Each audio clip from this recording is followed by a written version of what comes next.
Hello दोस्तों, नमस्कार। हम लेकर आए हैं आपके लिए एक बहुत ही जानकारी पूर्वक ज्ञानवर्धक वीडियो।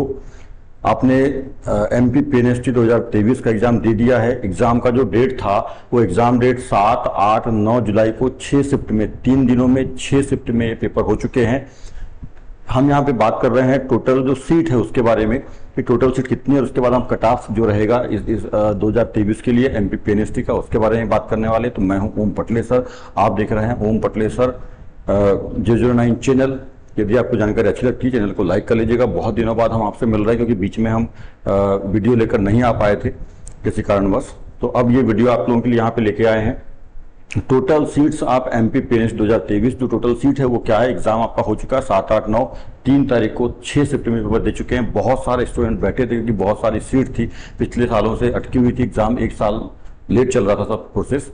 तो ये जो एग्जाम है उसमें किस डीएचएस और डीएमए की टोटल कितनी सीट है और टोटल कितनी सीट है उसके बारे में अपन बात करेंगे। यहाँ पर सबसे पहले सीट देख लेते हैं, फिर कट ऑफ देखेंगे।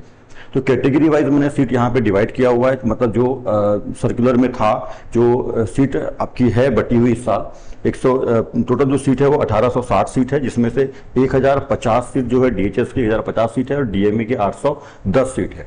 तो किस किस कैटेगरी की कितनी कितनी सीट है डीएचएस और डीएमए में, इसको हम यहाँ पे देख लेते हैं। तो देखो कैटेगरी दिया है यहाँ पे अनरिजर्व्ड में, तो जनरल कैटेगरी है ईडब्ल्यूएस, ओबीसी, एससी और एसटी। तो जो अनरिजर्व्ड कैटेगरी जनरल कैटेगरी है उसमें डीएचएस वालों की जो सीट है, जो डीएचएस की सीट है वो 283 है और डीएमए की 219 है। उसी प्रकार ईडब्ल्यूएस की जो सीट है वो डीएचएस यहाँ पे डीएचएस में 105 है और डीएमए में 81 है। ओबीसी के लिए 284 डीएचएस में और 219 है डीएमए में। एससी के लिए 164 डीएचएस में और 162 है डीएमई में। उसी प्रकार एसटी के लिए 210 सीट है डीएचएस की और 229 सीट है डीएमई की। इस तरह से टोटल जो सीट आप नंबर है वो 1050 है और यहाँ पे डीएमई के लिए 810 है। तो 810 और 1050 टोटल जो सीट आप है वो आपकी जो है 1860 मतलब 1860 टोटल सीट है। 1860 सीटों पर फर्स्ट, सेकंड, थर्ड काउंसलिंग के माध्यम से रिजल्ट आने के बाद आप लोगों का सिलेक्शन होगा। तो यहाँ पे सीटों का विवरण मैंने दे दिया है। एग्जाम तो कंप्लीट हो चुकी है। आप लोगों को अब इस जानकारी में लगे हुए हैं, ये तलाशने में लगे हैं कितनी सीट है, क्या कट ऑफ जाएगा। सबसे बड़ी दिक्कत है कट ऑफ क्या होगा। तो मैंने बहुत सारा रिसर्च करके कट ऑफ निकाला हुआ है। कट ऑफ पे चलते हैं। तो ये सीटों का विवरण आपने देख लिया, इतनी इतनी सीट है। टोटल जो सीट है वो 1860 है, क्योंकि इस बार जो है डीएचएस का पिछले बार एग्जाम नहीं हुआ था लास्ट ईयर में, तो डीएचएस ने लास्ट ईयर का जो सीट बची है और इस साल की 2023 और 22 दोनों की सीटों को मिलाकर के एक साथ यहाँ पे दिया है। और डीएमए ने लास्ट ईयर एग्जाम लिया था, उसकी काउंसलिंग भी हो गई है, ठीक है, और ज्वाइनिंग भी हो चुकी है। तो उसकी एक साल की यहाँ पे सीट है। तो यहाँ पे 810 एक साल की सीट और डीएचएस की 2 सालों की है, 2 सत्र की सीट 1050 का यहाँ पे पूरा विवरण 1660 का मैंने आपको सीटों का दे दिया है।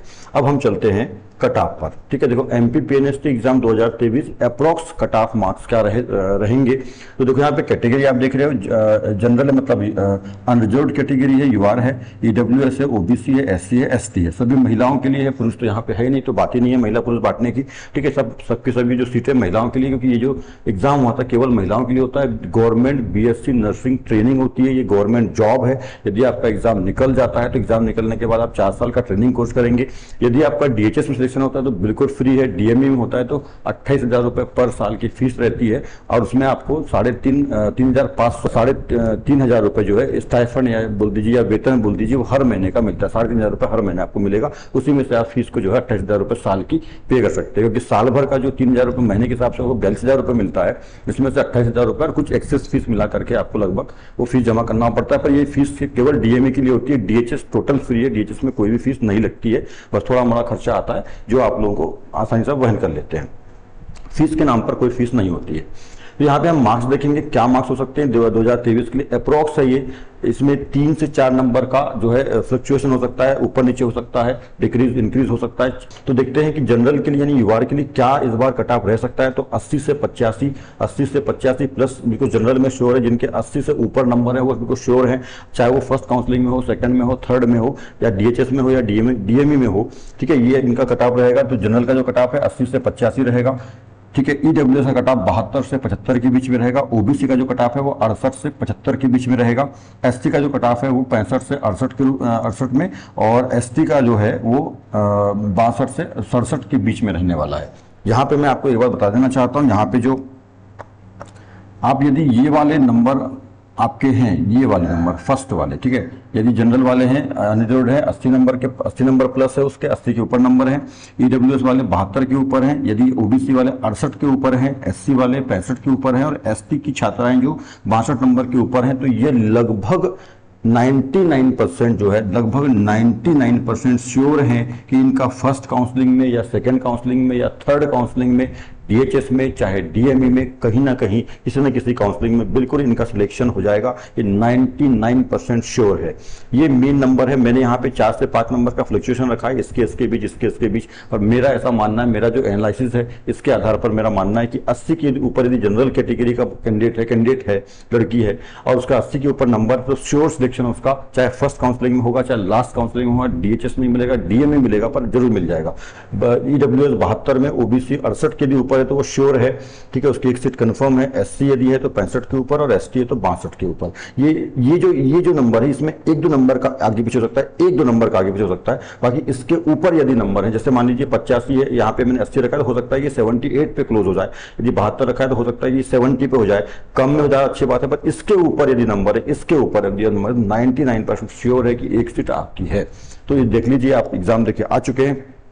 एक और बात, नॉर्मलाइजेशन की प्रोसेस भी होगी यहाँ पर। तो नॉर्मलाइजेशन में जो आपके नंबर अभी हैं वो नंबर कुछ 1-2 नंबर आगे पीछे हो सकते हैं, कम भी हो सकते हैं, बढ़ भी सकते हैं, ठीक है। अब वो डिपेंड करेगा कि कौन सा पेपर टफ आया था और क्या प्रोसेस वो अपनाते हैं। तो पेपर कौन सा टफ आया था, 6 शिफ्ट में आपके पेपर हुए हैं, 3 दिनों में, 7, 8, 9 को 6 शिफ्ट में। शिफ्ट के पेपर ईजी आए थे, उसके नंबर 1-2 नंबर या 3 नंबर तक कम हो सकते हैं। जिसका टफ पेपर आया था जिस शिफ्ट का, उसमें 2 नंबर 3 नंबर तक नंबर बढ़ सकते हैं। तो वो डिपेंड करेगा नॉर्मलाइजेशन पर। उसके आधार पर जो आपके नंबर आते हैं, यदि ये नंबर आप लेके आए हैं, इसलिए मैंने यहाँ पे 4 से 5 नंबर का फ्लक्चुएशन रखा है। देखिए यहाँ पे 80 से 85 5 नंबर, 72 से 73 3 नंबर, कहीं पे 5, कहीं पे 3, कहीं पे 6 नंबर का ये जो गैप है वो इसलिए रखा हुआ ताकि नॉर्मलाइजेशन में जो आपके नंबर कम ज्यादा होंगे, 2-3 नंबर कम ज्यादा हो सकते हैं आगे पीछे, उसके हिसाब से मैंने रखा है। तो यदि आप ये नंबर कवर करते हैं, ये नंबर लेके आते हैं 80, 72, 68, 65 और 62 कैटेगरी वाइज। सो आज के लिए इतना ही। नेक्स्ट वीडियो जब भी कोई नई अपडेट आती है, जब भी कोई काउंसलिंग के लिए या रिजल्ट की अपडेट आती है, मैं आपको देते रहूंगा इसी तरह से। अभी मैं बीच में नहीं आ पाया था, इसके लिए सॉरी। और अब मैं कंटिन्यू आप लोगों के साथ रहूंगा, आप लोगों के लिए मेहनत करता रहूंगा, आप लोगों की जानकारी सही सही लाते रहूंगा। सो वीडियो को, चैनल को लाइक कर लीजिए, वीडियो को कमेंट कर लीजिए और गुड लक आप लोगों के लिए। बिल्कुल निश्चिंत रहिए, जिसके इससे कम नंबर है, 1-2 नंबर, वो घबराए नहीं, क्योंकि ये कम भी हो सकता है। मैंने कहा कि यदि ये नॉमिनेशन में 1-2 नंबर कम होता है तो इसमें भी अब अंदर आएंगे। पर जिसके इनसे बहुत ही कम नंबर, जैसे मान लीजिए कोई जनरल वाला कैटेगरी वाला 70 नंबर लेके आया तो उसका तो बिल्कुल नहीं होगा, वो नेक्स्ट ईयर की तैयारी के लिए चालू हो जाए। जैसे ओबीसी वाला 68 नंबर बोल रहे हैं, तो 65 के ऊपर भी है तो ये चांस बन सकता है। पर 65 के जिसके नीचे, ओबीसी वाले जो 65 के नीचे हैं, उसका बिल्कुल भी चांस नहीं है। उसी तरह से एससी यदि कोई 62-60 के नीचे है तो कोई चांस नहीं है। एसटी यदि कोई 60 के नीचे, 60 और 58 के नीचे, तो कोई भी चांस नहीं है, ठीक है। तो वो ऐसे लोग जिन इस नंबर से 2-3 नंबर पीछे हैं, उनको बिल्कुल अपनी नेक्स्ट ईयर की तैयारी चालू कर देनी चाहिए, क्योंकि तैयारी आती है, उसको ब्रेक मत कीजिए। कि हम यही गलती करते हैं कि जो तैयारी रहती है उसको हम ब्रेक कर देते हैं एग्जाम देने के बाद, और वो हम फिर से भूल जाते हैं, फिर से जीरो में आ जाते हैं। उस तैयारी को जो है आप कंटिन्यू रखिए, क्योंकि आपको मालूम है नेक्स्ट ईयर फिर से एग्जाम आएगा, ठीक है। फिर से जो है डीएचएस और डीएमई पीएनएसटी एग्जाम होगा, और जिसका अभी नहीं हुआ है वो नेक्स्ट ईयर दे करके अपने नंबर को इंप्रूव करके, क्योंकि आप कहीं ना कहीं 4 से 5 नंबर, 6 नंबर या 10 नंबरों से पीछे हो रहे हैं। इसी की ज्यादातर नंबर मैंने जब मैंने एनालाइज किया है, अपने बच्चों से भी बात करी है जो एनालाइज किया, तो उसमें मैंने देखा है कि ज्यादातर जो नंबर आ रहे हैं वो लगभग 60 से 70 के बीच में आ रहे हैं, मतलब। और जैसे एससी एसटी है तो वो 50 से 60 के बीच में आ रहे हैं। तो ज्यादातर नंबर में जो अंतर आ रहा है वो 5 से 10 नंबर का आ रहा है। 5 से 10 नंबर से आप पीछे हो रहे हैं तो वो 5-10 नंबर को कंटिन्यू रखिए, स्टडी ब्रेक मत कीजिए, और नेक्स्ट ईयर उस नंबर को, इस टारगेट को अचीव करके अपना सिलेक्शन श्योर कर लीजिए। So thank you, good luck.